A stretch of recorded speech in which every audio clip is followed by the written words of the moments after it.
네, 안녕하세요. 반갑습니다. 이번 주에는 챕터 4 Fundamentals of Machine Learning에 대해서 공부해 보도록 할게요. 네, 먼저 Fundamentals of Machine Learning에서는 다음과 같은 사항들을 배우게 될 예정입니다. 첫 번째로 Four Branches of Machine Learning 해서 머신 러닝 어떤 브랜치들이 있는지 좀 알아볼 거고요. 그 다음에 Evaluating Machine Learning Models 챕터에서는 머신 러닝 모형들을 어떤 식으로 평가를 하게 되는지 이런 부분에 대해 다뤄보고 그 다음에 데이터 프리프로세싱, 피처 엔지니어링 앤 피처 러닝 부분에서 요 데이터 프로세싱 관련된 부분을 알려주고 그 다음에 오버피팅이랑 언더피팅은 지난주 챕터 3에서 예제에서도 좀 봤었었는데요. 이 트레인셋에 너무 과적합되는 트레이닝이 계속 진행될 때 트레인셋에 너무 과적합되는 그런 것들을 좀 볼 수 있었었는데 어떻게 하면 그런 것들을 해결할 수 있을지 그런 거에 대한 것들 그 다음에 마지막으로 The Universal Workflow of Machine Learning에서는 이런 머신러닝 모형을 적합해 가는 과정을 그 좀 큰 그림으로 workflow 형태로 좀 이야기하고자 합니다. 그래서 먼저 Four Branches of Machine Learning인데요.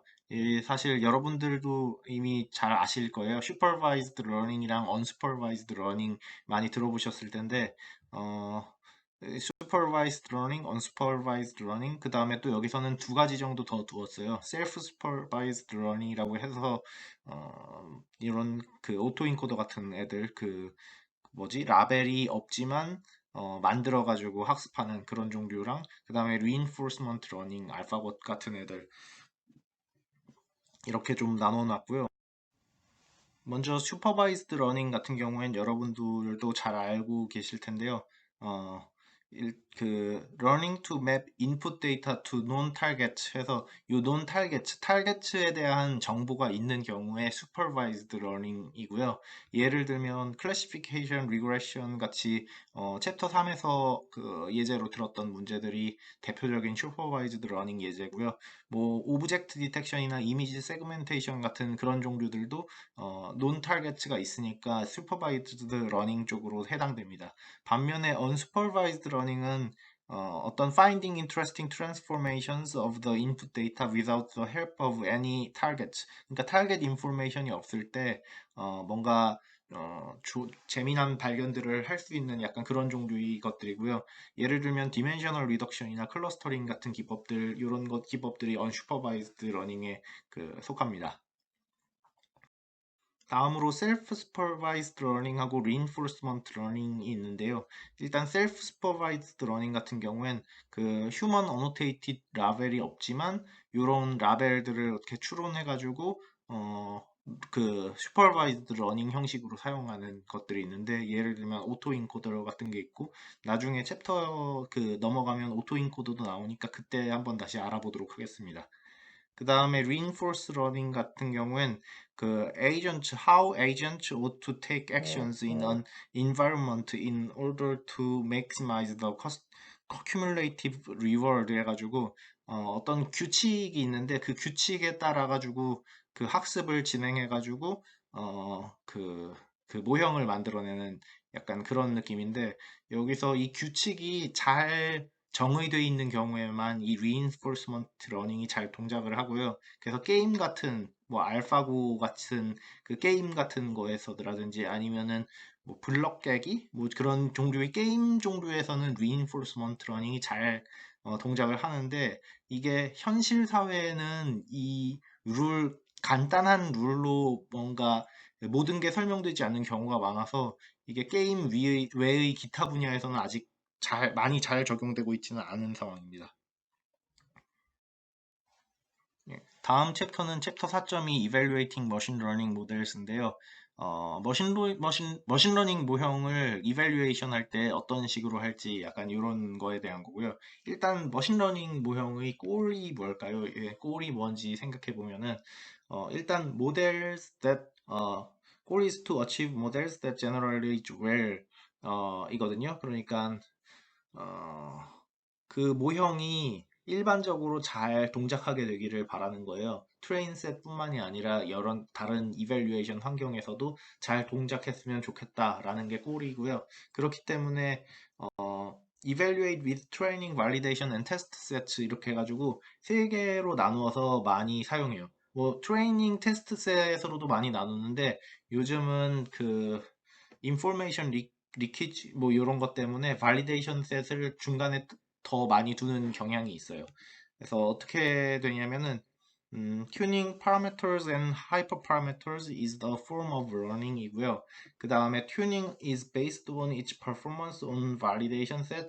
그러니까 파라메터랑 하이퍼 파라메터 튜닝을 발리데이션 셋을 통해서 하고요. 근데 이 과정에서 이 발리데이션 셋을 너무 많이 알게 돼요. 그러니까 아무리 트레인 셋에서 트레인하고 발리데이션 셋으로 검증하고 해도 이 작업을 엄청 많은 횟수를 하다 보면은 이게 인포메이션 리키지라고 해가지고 발리데이션 셋에 좀 과적합되는 경향이 생기게 되고요. 그래서 테스트 셋이 좀 더 필요해요. 그래서 tuning a lot would cause information leak, 인포메이션 리키지라고 하는데 이게 발리데이션 셋에서 너무 많이 트레이닝을 하다 보면 이게 그 모형이 발리데이션 셋에 약간 과적합되는 그런 현상이 생겨가지고 그래서 그 never before seen test data 셋이 필요하다고 하고요. 그게 그 테스트 셋이 되는 거예요. 그래서 기존에는 트레인 테스트 셋으로 해서 검증하는 구조도 많이 가져왔었는데요. 최근 머신러닝에서는 발리데이션 셋까지 하나 더 중간에 두는 것도 많이 하는 경향이 있어요. 요 발리데이션 과정 같은 경우에는 트레인 셋, 발리데이션 셋 좀 따로따로 두고 테스트 셋 두고 해도 되고요. 요 발리데이션 셋 같은 경우에 그냥 K-폴드 발리데이션이나 그런 종류의 그 어프로치들도 많이 쓰이고 있어요. 예, 몇 가지 발리데이션 기법들을 알아볼 건데요. 일단 심플 홀드아웃 발리데이션이라고 해가지고 심플 홀드아웃 발리데이션은 저희가 그 많이 알고 있는 그런 구조예요.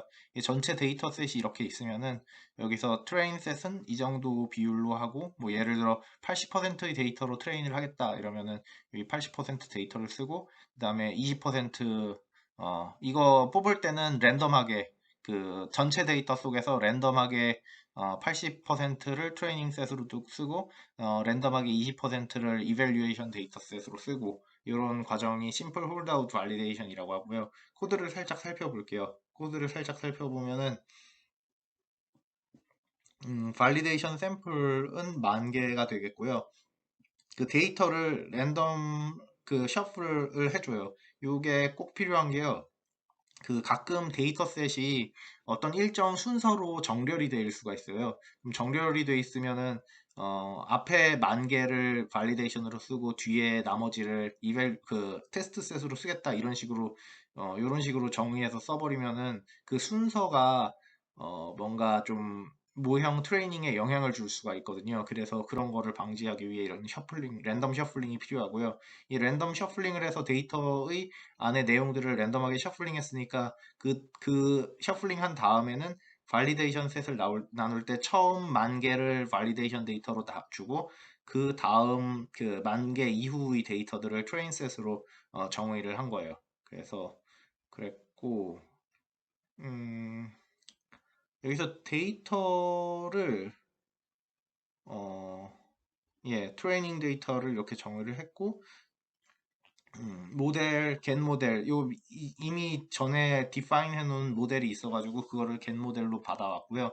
그 다음에 모델.트레이닝 트레이닝 해서 트레이닝 데이터, 그 트레이닝 데이터 갖고 트레이닝을 하고 그 다음에 발리데이션 스코어를 계산을 한 다음에 그 다음에 여기서 이런 작업들을 여러 번 해가지고 하이퍼 파라메터랑 파라메터로 튜닝을 하는 거예요. 그래서 해당 모형에 대해서 어떤 파라메터나 어떤 하이퍼 파라메터가 모형을 잘 만드는지를 판단한 다음에 그 최종 모형을 여기서 결정을 하고 나면 그 최종 모형을 요건 최종 모형이에요. 그러니까 최종 모형을 불러오고 그 다음에 모델.트레인 트레인 해가지고 이번에는 전체 데이터를 다 써요. 트레인 데이터랑 발리데이션 데이터 다 써가지고 모형을 트레이닝 한 다음에 그 다음에 이밸류에이션 하는 근데 사실 요 부분은 그때그때 달라요. 이게 예를 들어 데이터 컴페티션 같은 경우에 참여를 해보면은 참여한 팀들별로 전략이 좀씩 달라요. 어떤 팀 같은 경우엔 그냥 트레인셋만 써가지고 만든 모형을 그대로 제출하는 팀들도 있고요. 발리데이션 트레인셋 이렇게 지금 여기 구조처럼 합친 다음에 트레인해서 제출하는 구조도 있는데 장단점이 있어요. 이게 발리데이션 트레인셋 그 다 같이 써가지고 네. 트레이닝 하는 경우가 좀 더 좋은 경우가 더 많은 것 같은데요. 어떤 경우는 트레인셋만 트레인해서 제출한 모형들이 더 우선 경우도 있고 해가지고, 네, 요거는 좀 장단점이 있는 것 같아요. 네, 다음은 K-fold 크로스 발리데이션인데요. 음, 그 데이터를 KK 폴드로 나눠가지고 매번 다른 종류의 폴드로 트레이닝을 하고요. 그러니까 매번 이렇게 다른 종류로 트레이닝을 하고 남은 한 셋으로 발리데이션을 하고 여기 또 그 책에 오타가 있는데 이게 트레인 이것도 트레인 셋이에요. 그래서 이게 세 개의 폴드로 나누면은 데이터를 그러니까 세 개의 파티션으로 나누면은 각 파티션마다 발리데이션을 세 번씩 바꿔가면서 이 발리데이션 셋에다가 평가를 해가지고 에버리징 그 발리데이션 에러를 에버리징 해가지고 모형을 평가하겠다는 거죠. 데이터가 적거나 효율적으로 데이터를 사용해야 될 때 이런 식으로 발리데이션을 셋을 쓰고는 해요. 다음으로는 K-폴드 크로스 발리데이션의 코드를 한번 살펴보도록 할게요. 이게 아마 3장에서 크로스 발리데이션 코드가 나오긴 했었는데 여기서 비슷하고요. 한번 더 살펴보면은 일단 K는 4 해서 몇 폴드를 쓸 건지를 정의를 해주고 그 다음에 number validation samples 해서 어, validation sample에 몇 쓸지 그러니까 예를 들어 이걸 4fold cross validation라고 하면은 전체 개수를 4로 나눠줬으니까 이만큼의 개수가 validation 셋의 개수가 되겠죠. 그래서 그거를 number validation samples로 저장을 해주고 그 다음에 역시 여기서도 데이터를 랜덤 셔플링을 해줘가지고 해주고 그 다음에 validation score라는 리스트 공 리스트를 만들어 놓는데 여기는 validation score를 여기 네 번에 걸쳐가지고 구하면서 여기다 지정을 해줄 거고요. 그래서 for문으로 fold를 range 0, 1, 2, 3 해서 4개를 돌리면서 각 매번 validation 데이터에는 validation 데이터를 이거부터 1, 2, 3, 4 이런 식으로 0, 1, 2, 3이겠군요. 0, 1, 2, 3으로 하면서 가게 되고 그 다음에 트레이닝 데이터는 그 남은 요 세 개를 합쳐가지고 트레이닝 데이터로 저장해주는 과정이 이 과정이에요. 그래서 코드를 한번 자세히 살펴보시면은 알 수 있으실 거고요. 잘 이해가 안 되면은 파이썬에서 직접 그 리스트 요 구문들 쳐보면서 확인해 보면은 이해할 수 있을 거예요. 그리고 모델 같은 경우엔 기존에 디파인드 썼던 모델을 불러오고 그 다음에 그 해당 모델을 트레이닝 데이터를 이용해서 트레이닝을 하고 그 다음에 발리데이션 스코어를 발리데이션 데이터를 이용해서 발리데이션 스코어를 계산을 하고 그 다음에 아까 만들어놨던 요 리스트 발리데이션 언더바 스코어스라는 리스트에 스코어를 어펜드 해가지고 붙여주는 거죠. 붙여주고 그래서 이렇게 되면은 최종 발리데이션 스코어는 발리데이션 스코어즈에 있는 그 리스트들 값들을 에버리지 해가지고 최종 발리데이션 스코어를 가져와 주고요. 음, 네. 그래서 요렇게 발리데이션을 하면서 파라메터랑 하이퍼 파라메터들을 해준 다음에 가장 잘 최적화되는 모형 그러니까 발리데이션 스코어 에러를 제일 조그맣게 만들어주는 그 모형을 채택한 다음에 그 해당 모형을 나중에 여기서 불러와 가지고 전체 데이터 이번엔 전체 데이터로 트레이닝을 한 다음에 따로 갖고 있는 테스트 데이터로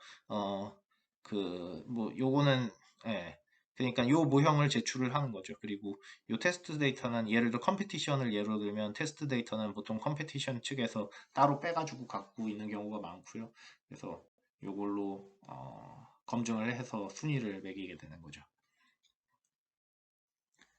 네, 다음 챕터에서는 things to keep in mind라고 해가지고 이 데이터 다룰 때 주의해야 할 사항들을 몇 가지 좀 정리를 해놨는데요. 이밸류에이션 할 때 주의해야 할 사항들. 첫 번째가 데이터 리프레젠테이티브니스라고 해가지고 이 랜덤 셔플링의 중요성을 얘기하고 있어요. randomly shuffle data before splitting it. 그래가지고 이런 데이터가 처음 받았을 때는 어떤 특정 규칙들이 데이터 속에 있는 경우가 많아요. 그래서 데이터를 순서로 나눠주려고 하면은 셔플링을 꼭 해라라는 소리고요. 그 다음이 The Arrow of Time이라고 해서 시간축. 만약에 데이터에서 시간에 관련된 그런 정보가 있는 경우에는 이 랜덤 셔플 하지 말라는 거고요. 만약에 이 시간이 관련되어 있는 데이터가 있어가지고 저희 문제가 predicting future event인 경우가 있어요. 이 predicting future event가 문제인 경우에는 셔플 하지 말고요. use future data as test set. 그러니까 그 미래의 데이터셋을 테스트셋으로 해가지고 남겨놓는 식으로 해서 접근하라는 거예요. 네, 그리고 그 다음에 redundancy in your data라고 해가지고 이건 그냥 데이터를 좀 잘 정리해라. 예를 들어 뭐 중복 개체가 있는 경우에 중복을 미리 제거한다든가 약간 그런 종류의 이야기들을 하고 있어요. 이 다음 챕터인 챕터 4.3에서는 데이터 프리프로세싱, 피처 엔지니어링, and feature learning에 대해서 다루고 있고요. 일단 이제 데이터를 어떻게 나누는지 이런 것들을 공부를 했으니까 그 다음 작업은 이 데이터를 그냥 넣으면 돼? 약간 이런 문제거든요. 그러니까 문제가 뭐냐면 how to prepare the input data and targets before feeding them into a neural network. 그러니까 뉴럴 네트워크에 데이터를 넣을 건데 그냥 넣으면 돼? 이거 뭐 준비를 따로 해야 되나? 약간 이런 종류의 문제고요. 이런 것들에 대해 대답하기 위해서 데이터 프리프로세싱 for neural networks랑 그 다음에 feature engineering 이런 부분에 대해서 설명하고 있어요. 해당 챕터에서. 네, 먼저 데이터 프리프로세싱 for neural networks 부분을 살펴볼 거고요. 첫 번째로 벡터리제이션 그러니까 저희가 데이터를 뉴럴 네트워크 모델에 집어넣기 전에 해야 될 게 벡터리제이션이 첫 번째가 될 수 있는데 이게 all inputs must be tensors 그러니까 뭐 NP 어레이 형태라든지 이런 종류의 형태로 되어야 된다는 거가 첫 번째고요. 그 다음에 value normalization이라고 해가지고 take small values, must values in 0 to 1 range 해서 피처의 그 value가 0에서 1 사이의 그 value로 normalize를 해주고 집어넣는 경우가 많고요. 이거 같은 경우엔 이유가 이 데이터를 집어넣을 때 저희가 플롯 타입을 많이 쓰거든요. 플롯 32 뭐 이러면 소수점 몇 개짜리까지 표현할 수 있고 약간 이런 게 있어요. 근데 이게 이 데이터가 앞쪽으로 너무 커져 버리면은 아무래도 이 어, 메모리 사용할 때 조금 그런 효율적으로 메모리를 사용하려고 하는 입장에서 보면은 이 입력 값이 0에서 1 사이쯤으로 잡히는 게 나중에 요 모형 수렴시키고 이럴 때 적은 양의 메모리로도 해로 뭐냐 기계적인 에러 없이 그러니까 그러니까 적은 메모리를 적게 써도 표현할 수 있는 그런 정도로 해서 잘 수렴시킬 수 있게 하기 위해서는 0에서 1 레인지로 있는 게 좀 좋고요. 어, 그리고 두 번째로는 be homogeneous 해가지고 all features should take values in roughly the same range라고 하는데 이거는 챕터 3에서 살짝 얘기를 했었죠. 이제 어떤 여러 피처들이 있는데 이 피처들 중에 조금 튀는 애들이 있으면은 아무래도 그라디언트 디센트 알고리즘을 사용해가지고 수렴해 가는 과정에서 좀 느려질 수가 있어요. 그래가지고 그 평균으로 빼고 분산 스탠다드 데비에이션으로 나누고 해가지고 표준화 시킨 다음에 집어넣는 그런 것도 많이 사용하고 있어요. 그 다음에 핸들링 미싱 데이터라고 해서 미싱 데이터들을 핸들링하는 그런 방법에 대해서 나와 있는데 약간 특이할 만한 사항은 만약에 트레인 셋에도 미싱이 있고 테스트 셋에도 미싱이 있는 경우에는 그냥 그대로 트레이닝을 하면 되는데 어떤 경우에는 테스트 셋에는 미싱이 있고 트레인 셋에 미싱이 없는 경우가 있는데 그런 경우는 그 트레인 셋에도 미싱이 있는 경우가 모형에 학습되게 만들기 위해서 테스트 셋에서 미싱이 난 상황과 비슷하게 비슷한 방법의 미싱을 트레인셋에 만들어 가지고 그 해당 미싱 정보들을 학습을 시키는 것을 권장하고 있고요. 또 다른 방법으로는 아마 요 미싱 테스트셋에 있는 미싱 데이터를 인퓨팅 한 다음에 그 다음에 하는 방법도 있을 거예요. 어떤 방법이 더 좋다 이런 거는 없을 것 같고요. 요거는 상황에 따라서 요 미싱 밸류를 어떻게 다뤄줄지는 잘 결정해서 분석해야 되는 사항일 것 같아요. 네, 다음으로는 피처 엔지니어링 부분이고요. 피처 엔지니어링은 process of using domain knowledge to extract feature from raw data라고 해가지고 어떤 도메인 노리지를 통해서 이 피처들을 좀 더 머신러닝 모형이 해석하기 쉬운 형태로 바꾸는 그런 부분의 예를 말해요. 예를 들면 이 시계 데이터에서 보면은 먼저 이 피처를 이게 raw 데이터라고 해봐요. 이게 픽셀 그리드라고 하면은 이런 픽셀 그림이 있을 거예요. 그러면 이 그림은 되게 어려운 피처겠죠. 그럼 이런 어려운 피처인데 이걸 좀 더 쉽게 표현한 게 이런 게 될 수 있을 거예요. x1, y1 해가지고 요촉그 분침의 그 x1, y1을 0.7, 0.7 그러니까 이게 0.7, 0.7이고 그 다음에 요 시침은 0.5, 0.0 이런 식으로 표현할 수 있다. 그리고 또 두 번째 데이터 같은 경우엔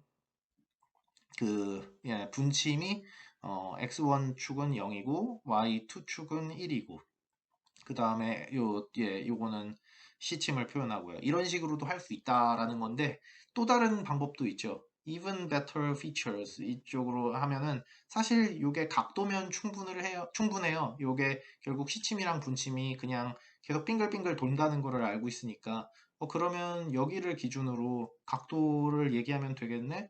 그래서 세타 1 같은 경우엔 45도, 세타 2 같은 경우엔 0, 그 다음에 요거 세타 1 같은 경우엔 90도, 세타 2 같은 경우엔 140도 뭐 이런 식으로 표현을 하면은 이게 더 좋다 약간 그런 거고요. 그래서 used to improve the performance of machine learning algorithms 그러니까 이 피처 엔지니어링이 이 도메인 노리지를 바탕으로 해가지고 머신러닝 모형의 성능을 향상시키게 해주는 그런 방법이에요. 그래서 이 feature engineering은 essence of feature engineering은 making a problem easier by expressing it in a simpler way 이고요. 이게 before deep learning era 그러니까 딥러닝이 나오기 전에는 feature engineering used to be critical 이게 되게 중요했어요. 예를 들어 만약에 개랑 고양이 그림이 있다고 쳐봐요. 개랑 고양이 여기 토끼네요. 토끼랑 개가 있다고 쳐봐요. 토끼랑, 토끼랑 개가 있어요. 토끼랑 개가 있는데, 이런 토끼랑 개를 어떻게 구분할 수 있을까요? 토끼랑 개를 구분하는 피처. 그러니까 기존의 딥러닝이 나오기 전에는 이 피처를 찾아내는 그런 것들을 전부 사람이 손으로 했었어요. 어떤 필터를 이용해가지고 그 필터를 적용했을 때, 개는 어떤 필터를 썼을 때 어떤 값이 크게 나오고, 고양이에는 어떤 필터를 썼을 때 어떤 값이 적게 나오고, 약간 그런 필터들 정보를 이용해서 뭐 모형을 만들어준다든가, 약간 그런 종류의 그 손으로 하는 피처 엔지니어링이 되게 컸었었는데, 이게 모던 딥러닝에서는 이런 부분이 오토매틱해졌어요. 어느 정도는 이런 피처 엔지니어링, 피처 러닝이라고 해가지고 피처 엔지니어링 부분이 어느 정도 자동화됐는데 그럼에도 불구하고 이 애초부터 집어넣을 때 좋은 피처를 넣으면은 이런 딥러닝 모형에서조차도 요 더 효율적으로 모형을 만드는데 도움이 된다라는 거예요. 그래서 피처 엔지니어링이 과거보다는 조금 덜 중요해졌지만 그래도 딥러닝 모형에서도 이 피처 엔지니어링을 잘 해서 주면은 더 좋은 결과를 얻을 수 있다. 약간 그런 내용이에요.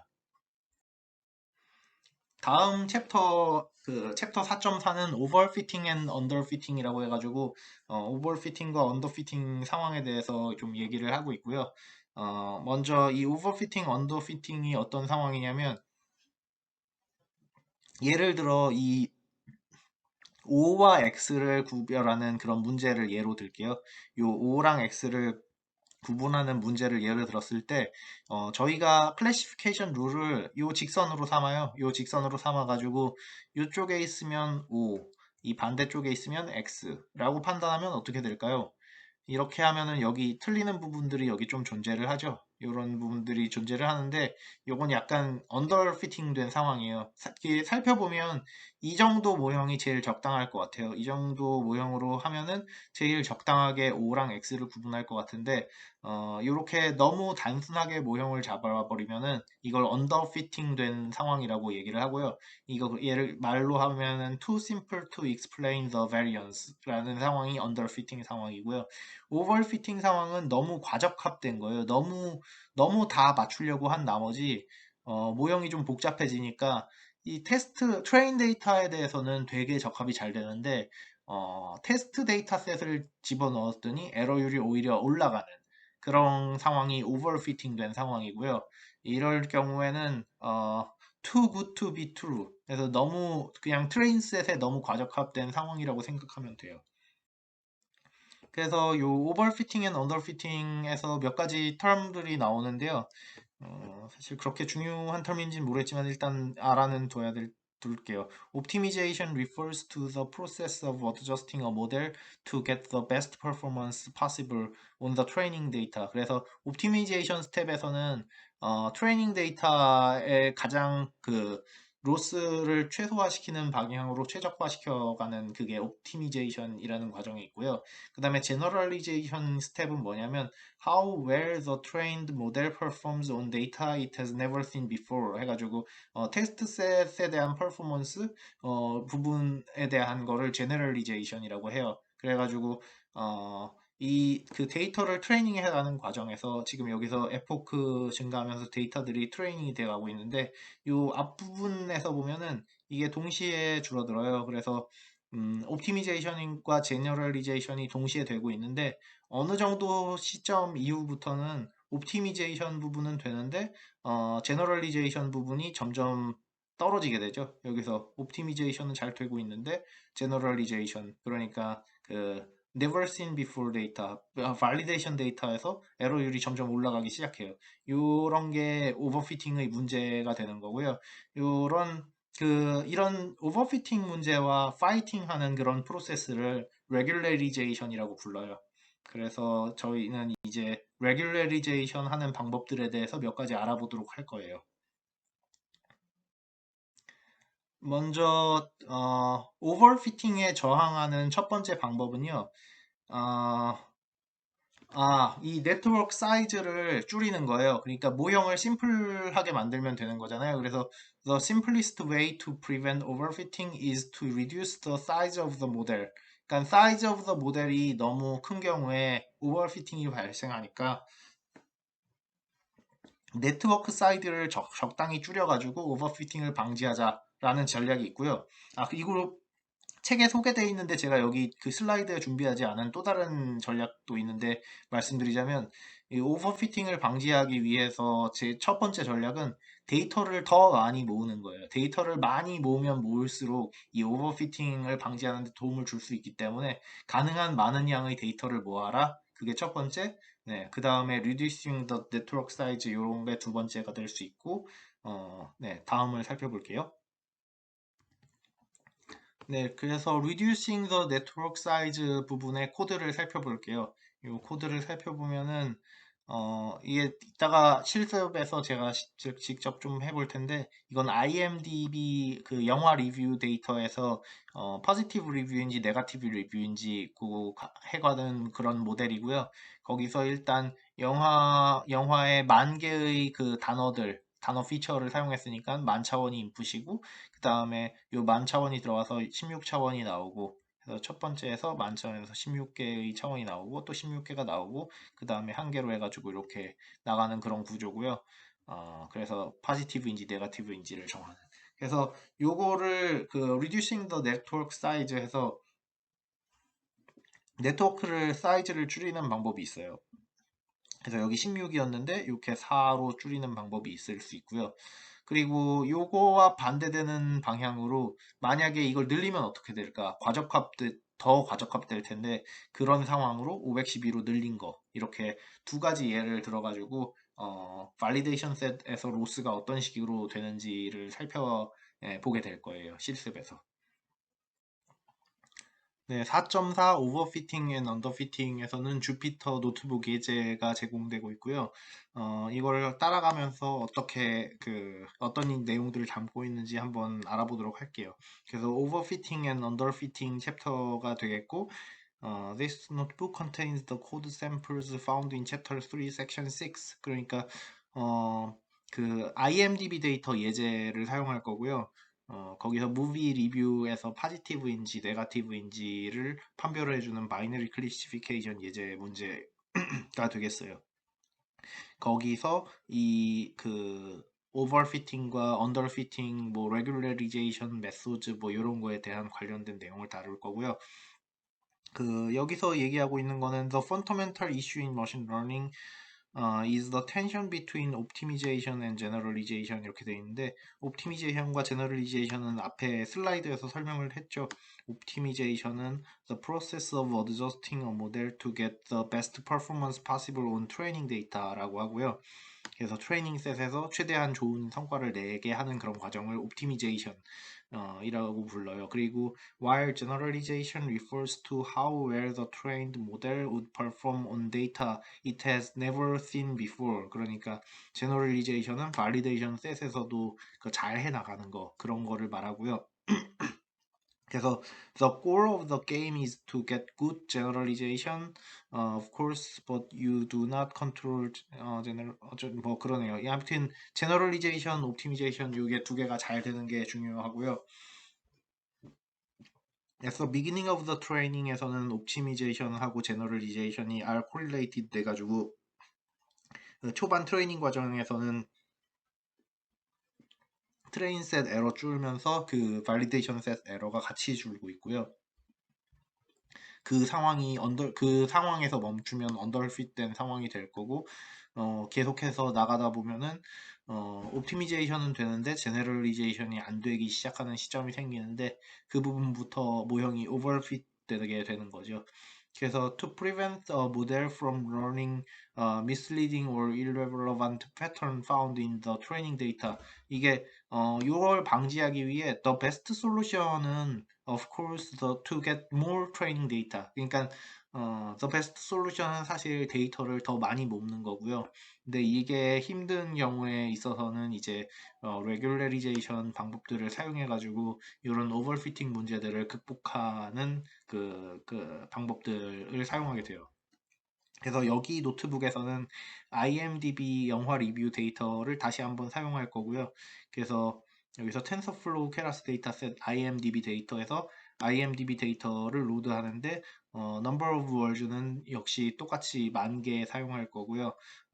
factorize sequence 그래서 시퀀스들을 xtrain xtest 그다음에 ytrain ytest 요거 정리하는 부분 그러니까 데이터를 벡토라이즈 하는 부분을 이런 식으로 진행을 할 거고요. 그래서 네, 이거는 기존에 배웠으니까 넘어가도록 하고 그 다음에 fighting overfitting 해서 reducing the network size 그래서 overfitting이랑 싸우는 그런 방법 중에 첫 번째 방법은 네트워크의 사이즈를 줄여가지고 더 간단한 모델을 만드는 이렇게 하는 게 오버피팅 방지에 효과적이다라는 거고 요거를 코드로 예를 들어보면 처음 제안한 모형이 이게 오리지널 모델이에요. 오리지널 모델이 인풋 사이즈 10,000개를 받아와서 16개를 내보내고 16개를 다시 또 16개로 내보내고 그 다음에 이걸 가지고 이 무비 리뷰가 포지티브인지 네거티브인지를 판단하는 거를 만들고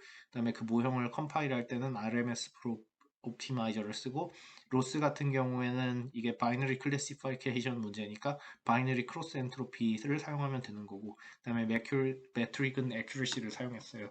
그래서 이게 오리지널 모형이고요.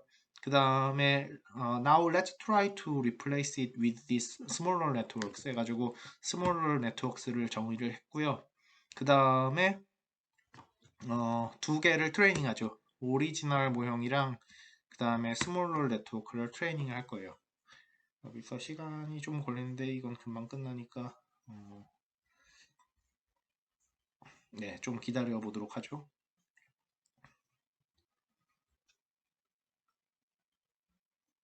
네, 여기 일시 중지 버튼을 사용해서 하니까 이게 중간 그 러닝 과정을 미리 딱 띄울 수가 있는 장점이 있네요. 그래서 일시 중지된 사이에 스몰러 네트워크랑 오리지널 네트워크 두 개가 모두 학습이 됐고요. 이제 학습이 됐으니까 이거를 어, 오리지널 그래서 히스토리에서 발리데이션 로스랑 스몰러 모델에서의 발리데이션 로스를 이렇게 따로 떼서 가져와 가지고 그거를 플롯해 봤어요. 그래서 해당 플롯은 오리지널 발리데이션 로스랑 스몰러 모델 발리데이션 로스를 표시한 거고요. 오리지널 로스 같은 경우에 플러스로 나타나 있고 스몰러 로스 같은 경우에 이런 점으로 나타나 있는데 보시면 아시겠지만 이게 그 발리데이션 로스가 그 스몰러 모델에서 이게 좀 오버피팅이 덜 되는 걸 볼 수가 있어요. 그러니까 처음 부분에서는 이렇게 딱 모형이 접합돼 가다가 이쯤에서 거의 최저를 찍고 그 다음에서는 그 트레이닝 로스는 물론 계속 줄 텐데 발리데이션 로스가 오리지널 모델은 엄청 가파르게 오르고 있는데 스몰러 모델 같은 경우에 좀 적게 올라가지고 과적합이 덜 된다는 것을 알 수가 있어요. 그러면 이제 이 반대의 경우로 모형 사이즈를 완전 512로 늘렸을 때 이럴 때는 어떻게 되는지를 알아볼게요. 그래서 512일 때 트레이닝을 이렇게 돌렸고요. 네, 트레이닝이 다 되고 나서 요 비걸 모델이랑 어, 오리지널 모델의 그 결과를 보면은 이래요. 그래서 비걸 모델은 오리지널 모델보다 더하죠. 과적합이 더 빨리 일어나요. 그냥 요점 정도에서 최저를 찍고 그 다음에 바로 과적합이 돼가지고 네, 더 오리지널 모델보다 더 심하게 과적합이 일어나는 걸 볼 수가 있는데 여기서 또 중요한 거는 이게 트레인셋의 로스는 엄청 줄어들죠. 이게 보면은 이 기존에는 트레이닝 셋에서의 로스거든요. 여기 요 값들이 트레이닝 셋에서의 로스인데 이거 같은 경우에 스몰러 모델로 보면은 트레이닝 셋에서의 로스가 0.5부터 시작해가지고 뭐 0.1, 0.9 이런 식으로 줄어드는데 요 음, 그 비걸 네트워크 엄청 많이 그 파라미터를 많이 사용하는 네트워크 같은 경우엔 이 로스가 엄청 빠른 속도로 줄어가지고 트레이닝 셋의 로스가 거의 없어지죠. 이게 뭐냐면은 모형이 어떻게 보면 모든 점을 지나가게 만들어가지고 너무 모형이 과적합되다 보니까 발리데이션 셋에서는 오히려 성능이 안 좋아지는 그렇게 되어버리는 거죠. 그런 상황이었고요. 음, 네, 이건 트레이닝 로스에 대한 상황이에요. Meanwhile, here are the training loss for our two networks 해가지고 네, 비걸 모델과 오리지널 모델을 살펴보면은 오리지널 모델은 이제 어느 순간부터는 트레이닝 로스가 거의 0에 가까운 걸 볼 수가 있죠. 그래서 이게 과적합되는 상황이 이렇다라는 거를 보여주고 있어요. 다음 섹션은 adding weight regularization 인데 이게 PPT로 설명을 드린 다음에 진행하도록 할게요. 네, 다음으로는 adding weight regularization 부분을 살펴보도록 할게요. 어, 그, 이거를 여기서는 weight regularization이라고 부르는 것 같은데, 저희는 뭐 L1 regularization 요건 ridge regression, L2 regularization은 lasso regression, 그쵸. L1이 라쏘고 L2가 리치죠. 예, 이렇게 관계 있는 거를 아마 통계 전공하신 분들은 많이 들어봤을 거고요. 여기 그 머신러닝 동네에서는 이런 애들을 weight regularization이라고도 부르기도 하나 봐요. 근데 이런 애들이 결국 보면은 요 웨이트를 웨이트의 리스트릭션을 줘가지고 웨이트들이 커지지 않도록 해주는 그런 작업이니까 또 어떻게 보면 웨이트 레귤레리제이션이라고 부르는 게 잘 와닿긴 해요. 한번 설명을 살펴보도록 할게요. Simpler models are less likely to overfit than complex ones. 그러니까 이 앞에서 노트북 예제에서도 살펴봤다시피 심플한 모델들이 less likely to overfit 되는 그런 거를 관찰할 수 있었고요. 그러니까 그리고 또 심플 모델은 is a model where the parameter values has less entropy.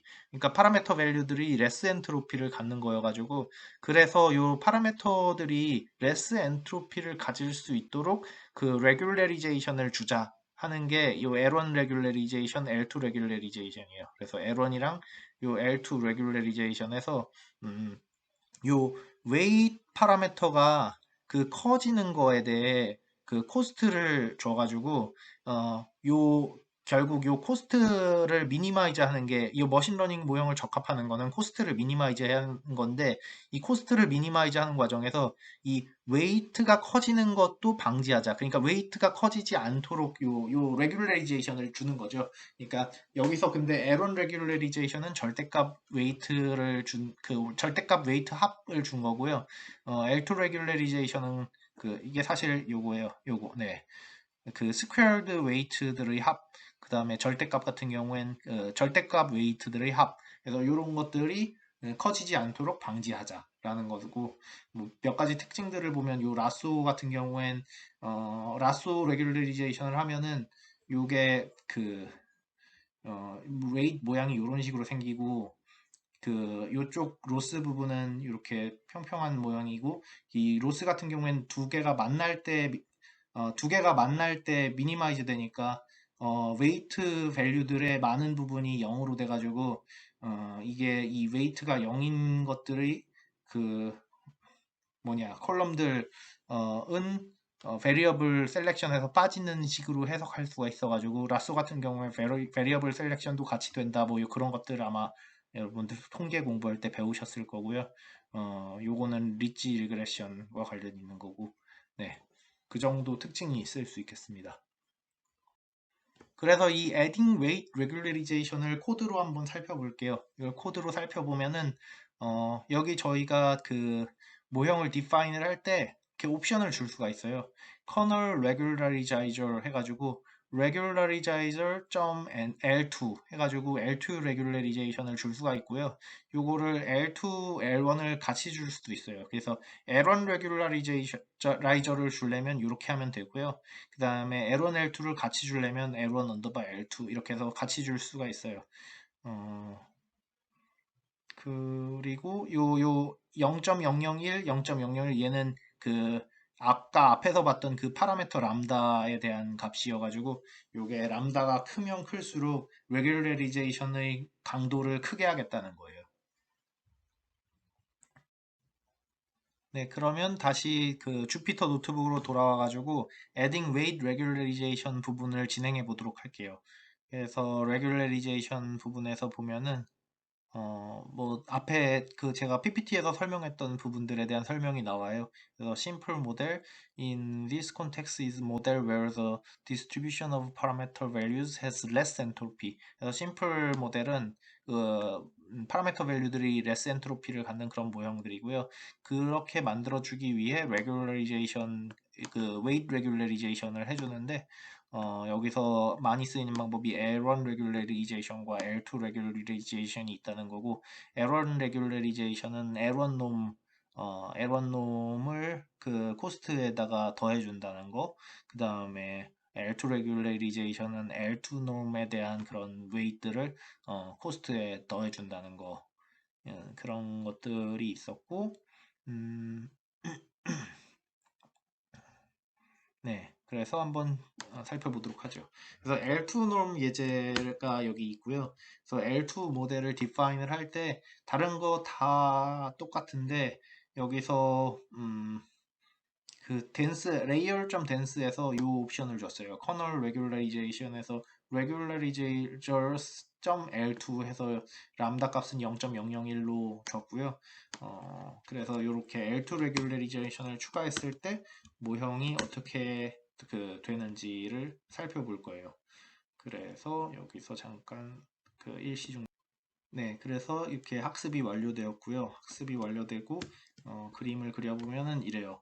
그래서 오리지널 모형은 요랬었고요. L2 regularization 그 요렇죠. 여기서 볼 수 있는 거는 그 일단 validation set loss 관점으로 볼 때 이 L2 regularization가 잘 동작하기는 해요. 잘 동작하기는 하는데 저희 또 다른 목적은 뭐냐면 그 모형이 잘 적합되는 모양을 찾는 거거든요. 그러니까 정확도가 높아야 되는데 얘 같은 경우엔 정확도가 완전히 높아지진 않았어요. 그러니까 에러 레이시 여기까지 내려갔는데 그 오리지널 모형이 오히려 여기서 정확도가 더 좋았잖아요. 그러면 사실 요 L2 레귤레리제이션이 좋기는 했지만 그래도 차라리 오리지널 모형에서 얼리 스타핑을 해가지고 여기에서 멈춰가지고 모형을 제출하는 게 어떻게 보면 성능은 더 좋았을 거예요. 그래서 그런 한계점이 살짝 보이고요. 이건 근데 그때그때 달라요. 아무튼 지금 요 상황으로 볼 때는 L2 레귤레이제이션 모형이 이 에포크가 갈 때 이 발리데이션 에러 레이시 유지되는 걸로 봐가지고 오버피팅을 방지해 주는데 효과가 있다. 거기 그거는 확실한데 하지만 이게 이렇게 아주 좋은 그런 제일 좋은 모형을 찾기에는 일단 완전 아래까지 내려가는 부분이 없잖아요. 그래서 그런 부분에서는 좀 모자란 점이 있다라는 거를 알 수가 있어요. 반면에 오리지널 모형 같은 경우엔 발리데이션 에러 레이시 여기까지 떨어졌다가 이렇게 올라가잖아요. 그러면 여기서 생각할 수 있는 전략이 저희는 테스트 셋이 더 있잖아요. 그러니까 발리데이션 셋에서 여기까지 내려갔을 때 여기서 얼리 스타핑을 해가지고 요 모형을 잡은 다음에 요 모형을 테스트 모형으로 저희가 제출을 하는 거죠. 그러면 그 모형은 오버핏 되지 않은 모형이니까 그리고 또 L2 레귤레리제이션 쓴 모형에 비해서도 더 정확도 면에서 우수할 거예요. 그래서 네, 그런 장단점이 보이네요. 네, 계속 진행해 보도록 할게요. 그 다음에 as you can see the model with L2 regulation has become 네, 오버피팅에 대해서 much more resistant라고 하고요. Even though both models have the same number of parameters, as alternative, L2 regularization의 alternatives로 해가지고 L1 regularization, 그 다음에 L1, L2 같이 쓴 거, 뭐 이렇게도 할 수가 있다고 하는데, 얘네들보다 그 뉴럴 네트워크 모형에서 많이 쓰이는 애는 드랍아웃 방법이고요. 이게 또 다음에 설명을 드릴게요. 이게 재밌어요. 네, 드롭아웃이라는 개념이 뉴럴 네트워크 부분에서 레귤레리제이션 뉴럴 네트워크 모델들에서 레귤레리제이션 할 때 많이 쓰이는 방법 중에 하나인데 아마 제프리 힌튼 교수님이 그 제안했었던 방법일 거예요. 그래서 근데 이게 되게 괜찮아요. 그래서 뉴럴 네트워크 할 때 레귤레리제이션 하는 방법으로 상당히 많이 쓰이니까 알아두시는 게 좋고요. 그래서 드롭아웃 요게 뭐냐면 randomly dropping out a number of output features of the layer during training 이라고 하는데 이게 지금 기존의 모형은 이래요. 스탠다드 뉴럴 네트워크 모형을 보면은 이게 화살표도 너무 많고 이렇잖아요. 근데 여기서 각 레이어에서 50%씩 드랍 아웃을 했다고 치면은 요 여기 첫 번째 레이어에서 드랍아웃하고 두 번째 레이어에서 드랍아웃하고 세 번째 레이어에서 드랍아웃하고 이렇게 드랍아웃 레이어들을 추가를 해주는데 그렇게 하면 어떻게 되냐면 일정 비율의 노드들을 안 쓴다는 거예요. 랜덤하게.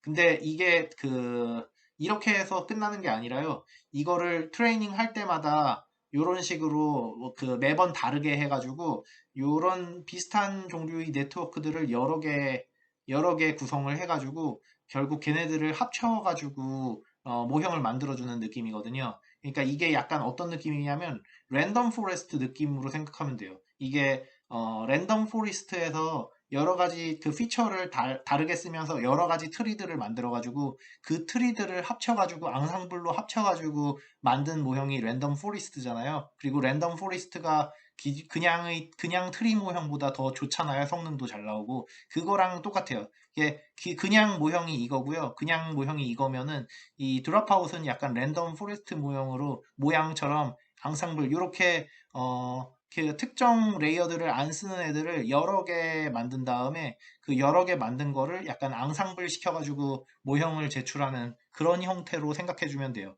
요 모형이 장점이 뭐냐면 그냥 이렇게 스탠다드 뉴럴 네트워크를 버리면은 이게 특정 노드들에 편중해가지고 웨이트들이 커지는 그런 단점이 보인다고 해요. 근데 이런 드랍아웃 방법을 써버리면은 그런 특정 노드들이 드랍아웃 돼버리는 경우가 있기 때문에 이 노드 편중 현상 같은 것도 좀 줄어들고요. 그래서 여러 노드를 다양하게 써주기도 하고, 그 다음에 요 앙상블 효과가 있기 때문에 여러 가지 다른 모형들을 그 드랍아웃이 다르게 될 때마다 그게 다른 모형이잖아요. 그래서 그런 다른 모형들을 앙상블 해주는 효과가 생겨가지고 이 레귤러리제이션으로서도 효과가 있고 이 모형의 성능 면에서도 효과적이어가지고 이 드랍아웃 방법이 좀 좋은 것 같아요.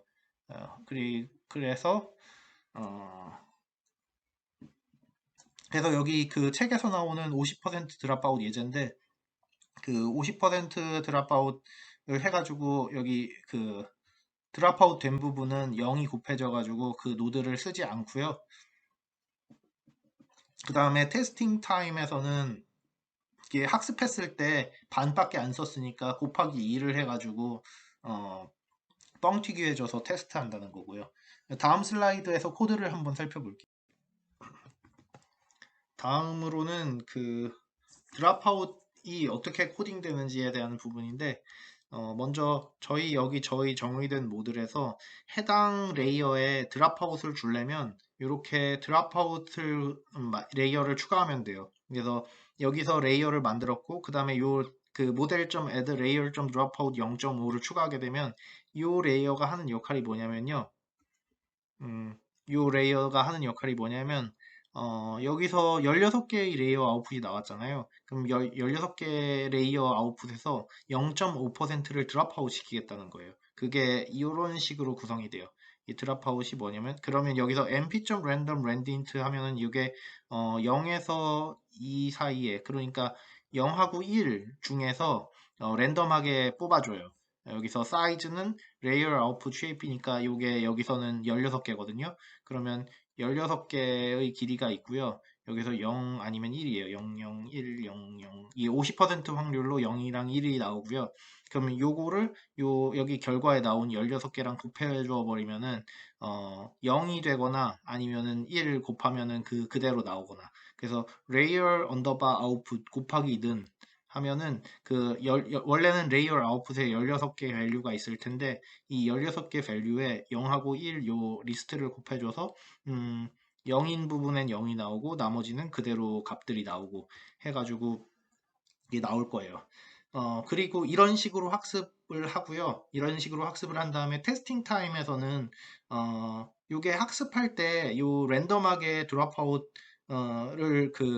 랜덤하게 요 해당 웨이트들을 학습을 했으니까 결국 학습이 끝나고서는 이 드롭아웃 안 된 레이어까지 전부 다 있잖아요.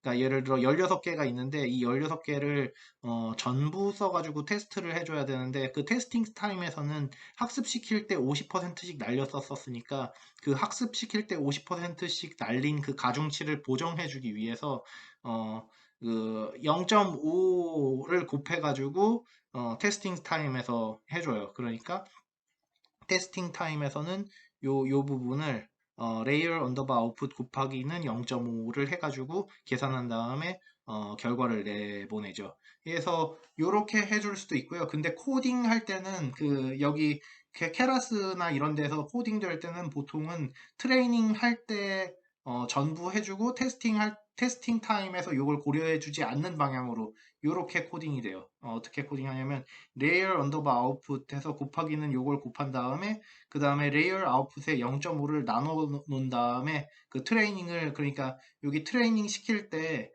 모형을 이렇게 만들어서 트레이닝을 쭉 하면은 테스팅 타임에서 이런 고려할 필요 없이 그냥 써주기 테스팅 그대로 옛날에 하듯이 하면 되잖아요. 그래서 실제 코드로 코딩이 될 때는 이런 전략으로 코딩이 되고 있다고 해요. 그래서 레이어 아웃풋에 이걸 곱해주고 그 다음에 이 가중치를 이렇게 나눠주고 해가지고 이렇게 코딩을 해주면 네, 이게 현재 네, 쓰이는 드랍아웃 방법이에요. 그러면 이제 주피터 노트북 예제를 통해서 한번 살펴보도록. 네, 그러면은 그 드랍아웃 부분을 살펴보도록 할게요. adding dropout에서 dropout is one of the most effective and most commonly used regularization techniques for neural networks. 이게 상당히 좋아요. 상당히 좋아가지고 많이 쓰이고요. 네, 저도 많이 써봤고요. 이게 그리고 역시 이거 제프리 힌튼 교수님, 유니버시티 오브 토론토의 제프리 힌튼 교수님 그 딥러닝 아버지라고 불리죠. 아무튼 네, 이분이 처음 제안하셨고요. 드랍아웃 같은 경우엔 더 좋은 거 같은 경우엔 이게 드랍아웃 해주는 그게 앙상블 해주는 효과까지 있어가지고 그래서 더 좋은 것 같아요.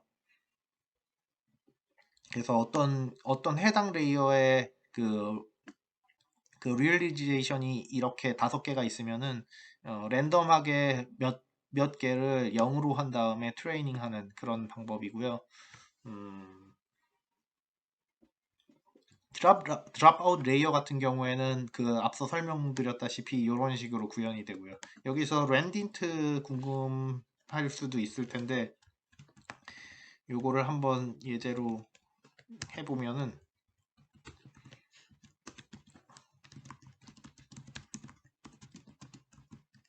그다음에 사이즈도 이게 16개라고 치면 이런 식으로. 그래서 아까 본 거에서 np.random.randint 부분이 있는데 0하고 2 사이에서 그러니까 2는 포함이 안 돼요. 0, 1 중에 이게 같은 확률로 50%의 확률로 이렇게 해주고요. 그럼 여기서 layer 곱하기는 이런 식이잖아요.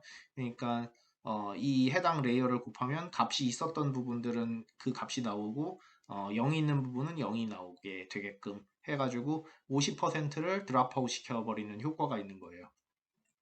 그리고 이렇게 50%를 드랍아웃 시켜가지고 학습을 하고 나면은 그 다음에 테스팅 타임에 있어서는 요 밸류들이 전부 다 있잖아요. 전부 다 있는데 각각의 그러니까 가중치가 반감이 돼야 돼요. 요게 트레이닝 타임에서 50%밖에 안 썼는데 테스팅 타임에선 요거까지 전부 0 있는 부분까지 다 써버리게 되잖아요. 그러니까 이거를 그 드롭아웃 레이트만큼씩 반감시켜가지고 테스팅 타임에서는 레이어 아웃풋에 0.5를 곱해가지고 그 테스팅을 해주는. 그러니까 트레이닝 시킬 때는 50%를 날려버려가지고 이게 사실 0.5를 곱하는 효과거든요.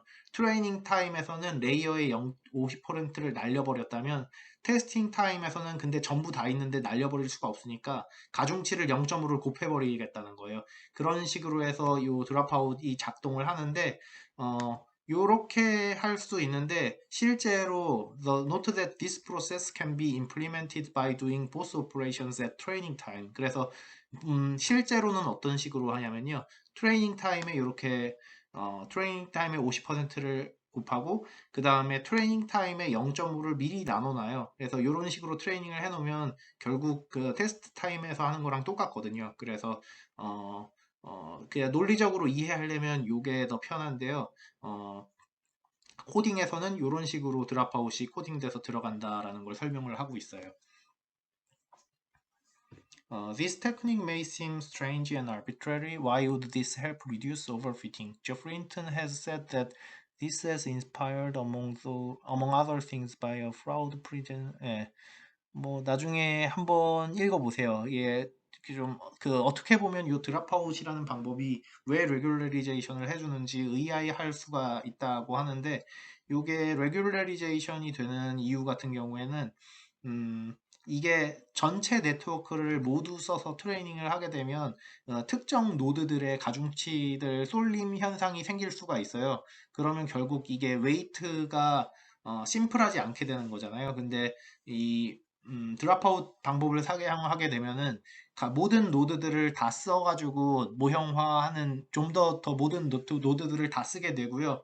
그래서 그 각 웨이트들을 좀 더 각각마다 낮춰주는 효과도 있고, 그리고 이게 약간 앙상블의 효과도 있어가지고, 성능이 나쁘지 않게 나오게 돼요.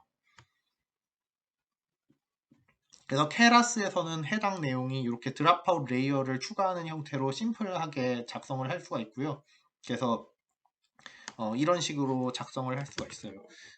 드랍아웃 모델인데요. 드랍아웃 모델이 여기 레이어를 있을 때 이 해당 레이어의 아웃풋 16개에 드랍아웃을 달려면은 여기 이렇게 드랍아웃 레이어를 달아주면 돼요. 이 드랍아웃 레이어를 달아주면은 여기 16개의 아웃풋 중에 50%를 드랍아웃 시키겠다는 거고요.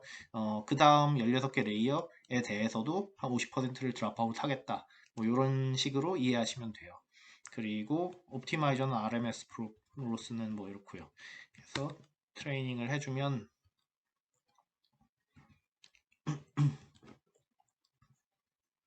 한번 기다려 보도록 할까요? 이번엔 네, 트레이닝을 해주고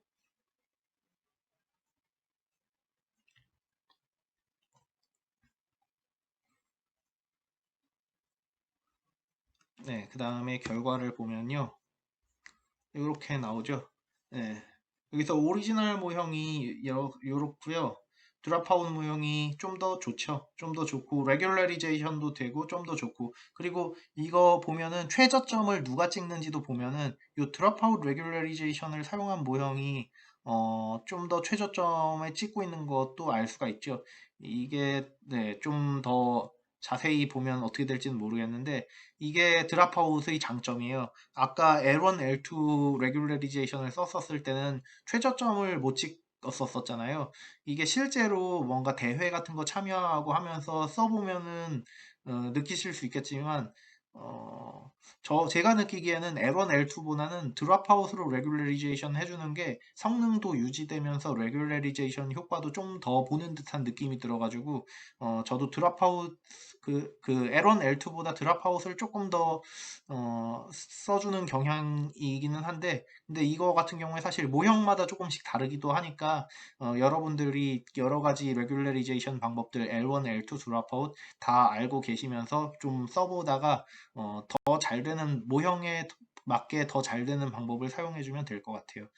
그래서 드랍아웃은 여기까지였습니다.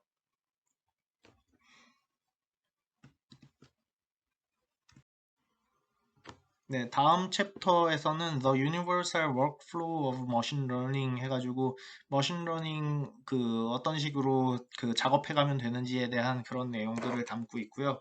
어, 일단 첫 번째 작업이 Defining the Problem and Assembling a Dataset 해가지고 우리가 풀려고 하는 문제가 무엇인지를 명확하게 해줘야 되고요. 그 다음에 그 문제를 풀고자 할 때 필요한 그 데이터들을 어떻게 모아서 그 해줘야 될지 그런 부분이 첫 번째고요. 그 다음에 그 다음번에 해야 될 게 choosing a measure of success라고 해가지고 어떤 메저를 사용해서 성공을 그 정의할 건지 이런 건데 이거 같은 경우엔 여러분이 캐글이나 그런 컴페티션 찾아보면은 그 그 우승할 때 그 사용되는 지표 있잖아요. 어떤 거를 메저로 해가지고 너희의 성능을 평가하겠다. 약간 이런 거 있거든요. 그러면 뭐 EER이라든지 ROC, AUC 뭐 여러 가지 종류의 지표들이 있는데 그런 종류의 메저들의 그를 사용해서 뭐 평가가 이루어지고 있어요. 그 다음은 deciding on an evaluation protocol. 그 다음은 evaluation 프로토콜 요거 어떻게 할지 정하는 건데, 뭐 예를 들어 K-fold cross validation이라든지 아니면은 그냥 이렇게 나눠서 할 거라든지, 요 모형을 우리가 어떻게 evaluation 가면서, 모형을 적합해 갈 건지 약간 그런 부분에 대해서 정하는 과정이고요. 그 다음 스텝이 이제 실제로 모형을 만들어야 되니까 preparing your dataset 해가지고 데이터를 텐서 형태로 뉴럴 네트워크 쪽에 넣어주기 위한 그런 모양으로 바꾸는 거고요. 아까 드렸다시피 0에서 1 사이의 그 적은 수 그리고 그 각 피처들이 적당히 노멀라이즈 돼가지고 집어넣어졌을 때 네, 분산이 비슷하게끔 그래야 그라디언 디센트를 사용했을 때 예를 들어 여기 옵티마이제이션 될 때 이 그라디언 그 각각의 그게 동일하면은 이렇게 잘 가는데 각각의 그 메저 분포가 뭐 한쪽이 0에서 1인데 한쪽이 0에서 10이다 이러면은 분포가 약간 이런 식이니까 그라디언 디센트를 사용했을 때 뭐 요렇게 잘 빠르게 못 가고 이렇게 천천히 예, 가게 된다라는 거. 그러니까 네, 그런 부분이었고 developing a model that does better than a baseline. 그 보통 베이스라인 모형이 있어요. 보통 어떤 문제를 풀다 보면은 기존에 좀 알려진 모형들이 있는데 그런 모형들보다는 좋아야겠죠. 그래서 베이스라인 모형보다 더 좋은 모형들을 만들어야 되고 그 다음에 네, 그래야 이게 만약에 저희가 논문을 쓴다고 하면은 논문을 쓸 때도 기존에 알려진 방법이 있으면 그 기존의 방법보다 좋아야 논문을 쓸 거 아니에요. 그래서 우리가 이런 면에서 베이스라인 모형보다 좋았다. 이런 거를 광고를 해야 되니까 네, 이게 그 부분이고 그 다음에 스케일링 업, developing a model that overfit. 그래서 처음에는 모형을 좀 크게 잡아요. 네트워크 길이도 깊고 파라미터도 많이 쓰고 좀 크게 잡은 다음에 어, 크게 잡아서 오버핏 되게 만든 다음에 그 다음에 regularizing your model and tuning your hyperparameters. 그래서 하이퍼파라미터 튜닝이랑 regularization 작업을 겹쳐가지고 처음에 이 오버핏 된 모형을 잘 줄여가지고 잘 되는 모형으로 만들어주는 그런 과정이 필요해요. 그리고 여기서 하이퍼 파라미터가 나오는데 이 하이퍼 파라미터 같은 경우는 사실 그 뭐 네트워크 수라든지 아니면 네트워크에서 써야 될 노드의 수라든지 약간 이런 종류는 하이퍼 파라미터라고 하고요. 이 하이퍼 파라미터를 찾는 방법도 뭐 여러 가지가 있는데 뭐 제일 심플한 게 약간 그리드 서치 식으로 해가지고 여러 개 해보면서 잡는 것도 있고 아니면은 베이지안 하이퍼 파라미터 뭐였지? 가우시안 프로세스를 이용해가지고 하이퍼 파라미터 서치하는 그런 알고리즘들도 있고 해요. 그래서 어, 그런 것들 찾아가지고 쓰셔도 좋고요. 해서 여기 regularization 해서 L1, L2 또는 드롭아웃 써가지고 regularization 하는 부분, 그 다음에 이 하이퍼 파라미터 서칭하는 부분, 뭐 자세히는 얘기는 안 드렸지만 이 하이퍼 파라미터 서칭하는 그런 기술들 사용해가지고 모형을 잘 만든 다음에 그걸로 파이널 모델을 적합시키면 되는 그런 구조예요. 네, 그리고 여러분 실습하시는 분들 중에 본인 GPU가 없어서 구글 콜랩을 이용해야 되는 경우에는 여기 구글 콜랩 웹사이트로 들어가가지고 fsholet 쳐가지고 fsholet의 GitHub 해가지고 찾아서 하면 되고요. 제가 그 다음 슬라이드에서 그 예제 그 영상을 첨부했어요. 네, 그러면 구글 콜랩에서도 해당 예제 코드들을 어떻게 사용할 수 있는지 알아보도록 할게요. 그래서 fsholet을 찾아서 4.4 예제로 들어가서 네, 여기서 해줘야 될 게 네, 텐서플로우 버전을 1.x로 사용할 거고요. 이게 디폴트가 요즘 2.0으로 바뀌었더라고요. 그래서 네, 요 예제 코드들은 1.x 버전에서 만들어졌기 때문에 아마 1.x는 동작할 것 같은데 이 책이 쓰여진 지가 한 2년이 좀 됐다 보니까 이게 코드들이 잘 동작이 안 하는 부분도 있을 수 있어요. 그래서 여기 지금 데이터 IMDb 데이터들을 불러왔고요. 네, 트레인, 테스트 셋, 팩토라이즈 해주는 부분 다 똑같으니까 넘어가도록 하고 그 다음에 오리지널 데이터 이게 모형 모델링 한 거고요. 네, 이게 아무래도 버전이 1.x를 쓰다 보니까 워닝 사인은 조금 뜨는데 그냥 무시하면 될 것 같고요. 그 다음에 여기 스몰러 모델을 또 정의를 했고 그 다음에 트레이닝 할 때는 배치 사이즈를 조금은 늘려서 한번 해줘 보도록 할게요. 여기는 클라우드에서 제공되는 GPU다 보니까 조금 속도가 느리기는 한데요. 그래도 실습할 때 부족하지 않을 정도 속도는 나오고요. 근데 후반부를 진행하다 보면은 좀 느릴 수도 있어요. 그래서 그거는 좀 염두에 두시면 될 것 같고, 음, 네.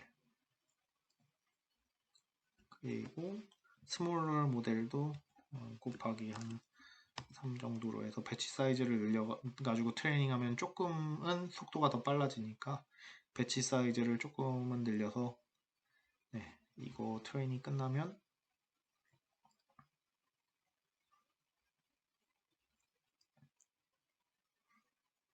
네, 스몰러 모델에 대한 트레이닝도 진행을 해주고요.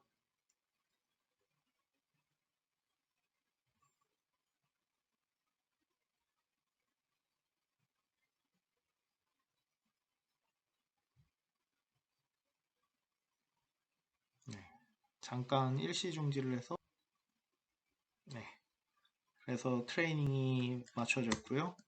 그 다음에 발리데이션 로스를 출력해 보면은 이렇게 되는데 이게 좀 이상하네요. 이거 제가 배치 사이즈를 다르게 해서 그런 것 같아요. 배치 사이즈 같은데. 음, 음. 네, 스몰러 모형이 어, 많이 안 좋네요. 요 예제에서는 이게 어, 요거 때문에 그런 것 같아요. 배치 사이즈를 512로 하면 예전이랑 비슷한 모양이 나올 것 같은데 여러분들이 한번 해보시고요. 어, 네, 이렇게 했을 때는 오리지널 모형이 많이 좋은데 오리지널 모형 같은 경우에는 여기서 오버피팅이 일어나고 스몰 모형 같은 경우에는 애초에 그냥 이렇게 쭉 유지되게 되네요. 그 다음에 비걸 모델도 한번 보죠. 비걸 모델도 이렇게 하면 되고 저는 그냥 요번에 한번 통일시켜가지고 배치 사이즈를 512 곱하기 3으로 해서 다 해보고요. 여러분들은 좀 그 기다리시더라도 512로 해서 해보세요. 그렇게 크게 차이는 안 날 거예요. 아무래도 이제 모형이 커지다 보니까 시간이 더 많이 걸리는 걸 볼 수가 있고요. 시간 절약을 위해서 일시 정지를 해놓도록 할게요. 네, 그러면은 이제 트레이닝이 거의 다 끝나가고 있고요. 음, 예, 확실히 비걸 네트워크이라 그런지 시간이 그 주피터 콜랩 GPU로는 시간이 좀 오래 걸리는 거를 볼 수 있고 음, 그래서 마지막 에포크가 이렇게 돌아가고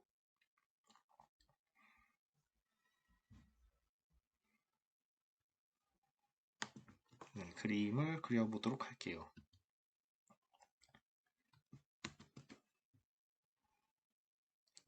좀 이상하게 나오네요. 네, 오리지널 모형이 있으면은 비걸 네트워크는 이렇게 구해야 되고요. 일단 네, 네, 얘는 좀 이상하니까 무시하고 치더라도 확실히 비걸 네트워크가 갑자기 이렇게 안 좋아지는 거를 볼 수가 있어요. 근데 보면은 최소치는 또 비걸 네트워크가 찍긴 했어요. 그러니까 이게 비걸 네트워크가 장점이 좀 어, 되게 여러 가지 케이스를 고려해줘가지고 잘 맞추기는 하는데 과적합이 잘 되는 위험 요소가 있어요. 그래가지고 그 머신러닝 모형을 만들 때 제한 사항이 가능하면 좀 오버피팅 되는 모형을 만든 다음에 레귤러리제이션 메소드들을 잘 써가지고 모형을 찾아가라 이런 거를 레코멘드하고 있고요. 네, 그 다음으로는 뭐 오리지널 네트워크와 비걸 네트워크의 그 성능 부분인데 요거는 좀 뭔가 잘못된 것 같긴 한데 네, 아무튼 네, 이렇게 나왔고요. 그 다음에 그 다음 분은 adding weight regularization 에서 L2 regularization 하는 거 L2 네, L2는 요거는 넘어가도록 할게요. 넘어가도록 하고 음, 드롭아웃을 볼게요.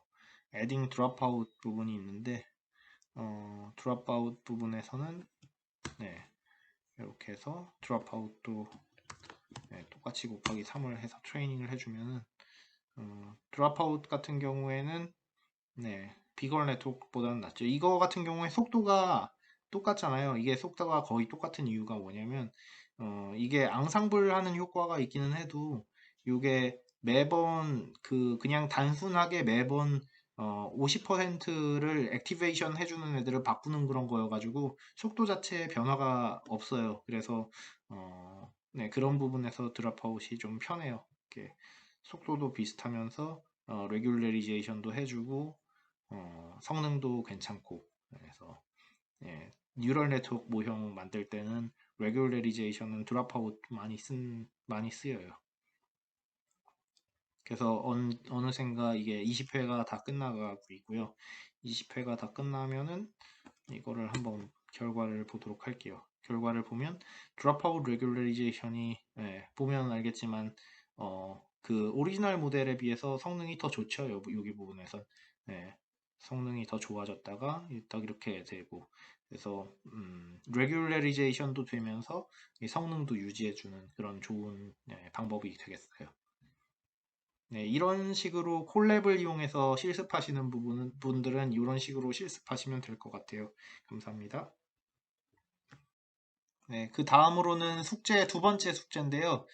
두 번째 숙제에서는 챕터 3에서 세 가지 예제 데이터가 있잖아요. 리그레션이랑, 그 클래시피케이션, 바이너리 클래시피케이션이랑 멀티 클래시피케이션 이렇게 세 가지 예제가 있는데 그 세 가지 예제 데이터 중에 하나를 정해가지고 챕터 4에서 배운 레귤러리제이션 방법들을 사용해 본 다음에 히스토리 그래프를 그려서 비교해보고 그 다음에 작업한 아이파이썬 노트북 파일을 숙제로 제출해 주세요. 네, 여기서 제일 쉬운 거는 아무래도 IMDb 데이터를 그대로 사용하는 걸 거고요.